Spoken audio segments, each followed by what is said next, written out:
Bonjour à tous, j'espère que vous allez bien. On se retrouve aujourd'hui pour une nouvelle semaine Memory Planner et je scrape ma semaine 37 de septembre. J'ai eu la chance incroyable d'être invitée à l'événement Cricut. Donc je vais scraper sur cet événement-là puisque c'est le plus important de cette semaine. Et du coup, vous allez très vite voir dans la vidéo que j'ai pris comme décoration le thème Noël.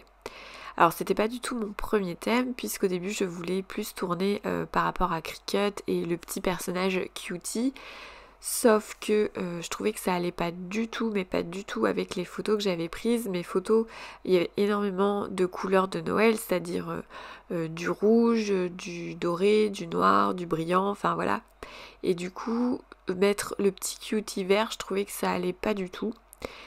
Et donc j'ai fini par me dire bah le thème de cette journée-là c'était Noël puisqu'on était concentré sur les couleurs de Noël euh, et, euh, et aussi un petit peu les nouveautés, mais du coup voilà c'était surtout les couleurs de Noël, les idées de création de Noël et tout ça.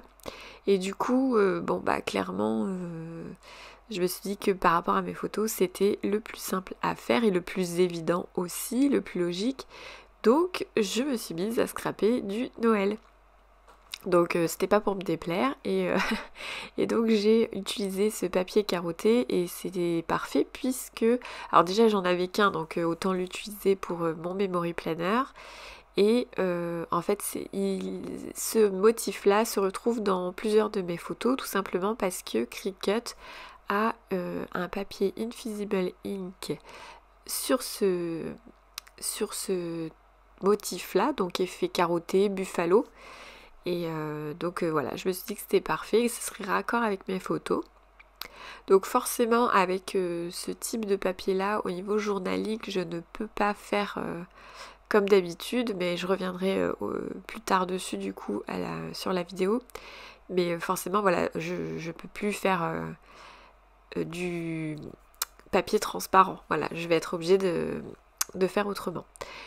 Donc en tout cas je me suis vraiment éclatée cette journée-là, enfin j'ai vraiment adoré de fou parce que c'est, voilà, on ressort de ce genre de journée, on est regonflé à bloc au niveau motivation, on a plein d'idées qui sont arrivées parce que bah voilà, on discute entre nous, on voit ce que les autres proposent, enfin voilà, donc c'était vraiment top. Et du coup cette journée-là, Cricut a proposé 3 ateliers différents. Il y avait un premier atelier avec les presses, les nouvelles presses, du coup celles qui sont bleues. Et du coup on pouvait faire du thermocollant sur du, comment on appelle ça, un sac à bouteille, à vin. Donc c'était super cool, il y avait des motifs, enfin des thermocollants pailletés qui étaient vraiment trop beaux. Et il y avait un deuxième atelier avec la mug press et donc là il y avait une quantité importante de Invisible Ink. C'est je pense l'atelier qui m'a le plus attirée dans le sens où je voulais voir ce que les autres allaient faire pour voir le rendu des autres Invisible Ink. Moi j'ai choisi le Buffalo parce que ça fait un moment que je voulais le tester et d'ailleurs j'étais très contente. D'ailleurs sur mes photos on voit la tasse que je me suis faite. Et franchement j'ai adoré, mais du coup j'avais très envie de voir ce que les autres allaient choisir pour voir les différents rendus parce que c'est vrai qu'entre le papier et le rendu final il y a une petite différence puisque les couleurs sont plus vives une fois qu'elles sont passées dans la machine. Donc du coup je restais et je regardais pour voir et vraiment il y a des très beaux Invisible Ink. Donc voilà pour le deuxième atelier. Le troisième atelier c'était des cartes avec le tapis carte et du coup il y avait des super modèles qui ont été réalisés. Moi c'est le seul que j'ai pas fait. Bon après j'ai le tapis carte donc c'est pas comme si j'avais jamais testé. Mais du coup c'était, voilà, je regardais quand même de temps en temps ce que les autres faisaient. Et puis après il y avait un dernier atelier proposé par Craftitif, pardon, par Tiffen quoi. Et du coup, elle proposait avec le smart, le smart stencil, pardon, donc le pochoir spécial Cricut, sur des rondins de bois avec de la peinture acrylique. Et du coup, j'avais jamais testé donc le pochoir sur du bois. Moi, je l'avais testé sur de la terre cuite. Et du coup, j'avais un peu peur que le fait que le bois soit super poreux, que ça rende pas super bien. Et au final, franchement, c'était super canon. Donc ouais, c'était top. Donc de super idées. Puis on a eu la chance de voir en avant-première toutes les nouveautés. Donc celles qui sont sorties fin septembre. Donc tout ce qui est les thermocollants et les vinyles fluorescents, les cartes et les stylos aquarellables et les étiquettes Smart Label, donc tout ce qui est vinyle où on peut écrire avec le stylo dessus. Donc franchement c'était super sympa de les voir en avant-première. Donc j'étais super contente, je trouvais que en tout cas les 3 idées quand j'ai vu ça, elles m'ont donné envie toutes les 3. Donc j'ai trouvé ça cool. Donc voilà, j'ai vraiment eu de la chance d'être invitée sur cet événement. Et du coup, j'ai eu la chance aussi de rencontrer plein de beaux mondes. J'ai croisé par exemple Lucille de Jolies Choses, j'ai croisé Wonder Juna, Ginassi, Séverine Jenny, et Made in Estelle, Laura de The Bright Side. J'espère que je le prononce bien. Et puis aussi le gros coup de cœur de cette rencontre, ça a été Myriam. Donc si vous ne la connaissez pas, elle a une chaîne YouTube, elle fait des do-it-yourself, elle repeint des meubles, elle fait du recyclage, enfin voilà, elle a un talent de ouf. Et dans ses vidéos YouTube, elle dégage énormément de gentillesse, de douceur, de simplicité. Et pour l'avoir vue en vrai et discuter avec elle, c'est exactement la même personne dans ses vidéos qu'en vrai, et elle a été vraiment adorable avec moi. J'ai été super ravie de la rencontrer.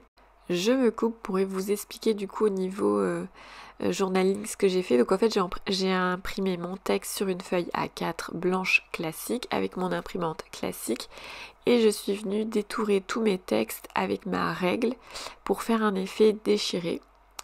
J'ai calculé, c'est-à-dire sur Canva, quand j'ai écrit mon texte, j'ai fait en sorte qu'il y ait les bonnes mesures pour les trous qui me restaient sur mes doubles pages, ce qui fait que voilà, j'avais plus qu'à découper proprement, de manière déchirée, mais sans mettre trop de marge non plus. Enfin voilà, fallait que ce soit assez près de mon texte du coup. Et du coup j'ai peaufiné avec mes doigts et mes ongles pour être au plus près de mon texte sans déchirer mon texte, voilà. Et du coup je suis assez contente parce que ça rend ce que j'avais dans ma tête. Donc c'est déjà pas mal. Donc voilà, j'espère que ça va vous plaire également. N'hésitez pas à me dire en commentaire. Du coup ça change un petit peu de ce que je fais d'habitude, mais forcément là je pouvais pas utiliser le stickers transparent parce que mon texte il aurait pas du tout été visible sur le carotté, donc voilà. Donc je reviens du coup sur ma journée Cricut, et voilà, encore une fois je mesure ma chance, hein. J'avais l'impression d'être j'avoue que j'avais l'impression d'être dans mon Instagram et dans mon YouTube en fait, parce que je suivais la plupart des gens qui étaient invités. Du coup je connaissais énormément de monde, et du coup c'était assez facile pour moi d'aller dire bonjour en fait, parce que vu que quand on suit une personne, et c'est assez facile je trouve d'aller leur dire bonjour. Voilà, c'est peut-être bête, mais voilà, parce que c'était un peu le but pour moi, hein, de rencontrer les gens. Et du coup Myriam, ça a été vraiment un coup de cœur, elle a vraiment été adorable avec moi, et limite je me sentais assez petite, hein, envers toutes ces personnes qui ont des... voilà, elles sont forcément plus connues que moi sur YouTube ou sur Instagram. Donc moi je me sentais un peu toute petite, mais voilà, mais avec Myriam je me suis sentie très à l'aise de discuter avec elle. Et juste avant de partir, elle m'a demandé de faire une photo avec elle, et je vous raconte pas, dans ma tête c'était la teuf, hein. Voilà, donc j'étais vraiment contente. J'espère vraiment avoir la chance de la recroiser parce que je pense que c'est une personne très créative comme moi et du coup je pense que on pourrait s'échanger plein d'idées. Voilà. Donc voilà, une super journée remplie d'émotions, de créativité et du coup j'avais vraiment très très envie de scraper sur sur cet événement là. Mais du coup j'avais pas envie de mettre peu de photos mais j'avais envie de mettre du texte aussi donc ça a été un peu compliqué mais au final je suis quand même très contente de ces doubles pages. Ça a été assez facile à scraper, du coup je suis partie sur le thème, enfin le fond étant très, enfin c'est pas que c'est très chargé parce que c'est juste que le carotté, bah, c'est compliqué je trouve de mettre d'autres motifs dessus, il fallait que ça ressorte donc je suis partie principalement sur des motifs blancs. Donc des étoiles blanches, des maisons blanches, j'ai comme une sorte de timbre-poste spécial Père Noël, un cerf en noir et blanc. Donc c'était parfait en fait, tout était en noir et blanc et du coup je trouvais que ça ressortait assez bien sur le carotté et le carotté il en reste assez pour que bah on le voit derrière, j'ai pas blindé en photo et en déco pour qu'on le voit plus non plus. Donc voilà, moi en tout cas je suis assez contente. La plupart des embellissements viennent de chez Action, c'est un bloc spécial Noël mais qui date d'au moins je pense 4 voire 5 ans. Hein, comme je vous l'ai dit, je n'achète plus de papier scrapbooking Action, c'est que du... Je n'utilise que ce que j'ai, je ne rachète plus donc j'ai plus rien d'actuel en fait. Voilà. Mais si vous avez des questions, n'hésitez pas. J'ai utilisé mon double face de chez Ecrea d'Anna et du coup il colle super fort et il colle super bien. J'en ai presque plus, il va falloir que j'en recommande. Mais après celui d'Action il fonctionne très bien aussi. C'est vrai que pour ce genre de petits collages ça passe largement. C'est vrai que le rouge c'est à la limite pour des choses un peu plus costauds ou tout ce qui est couverture par exemple. Voilà, le rouge c'est top. Donc voilà, j'espère que je n'ai rien oublié de vous dire. Si jamais vous avez des questions, n'hésitez surtout pas. Ça me ferait très plaisir d'y répondre. Des fois je suis un petit peu plus lente à répondre, mais j'essaye toujours de donner une réponse en tout cas. Et bien voilà, cette vidéo touche à sa fin. Je vous laisse avec les photos. En attendant, je vous souhaite de très belles créations et je vous dis à très bientôt dans une prochaine vidéo.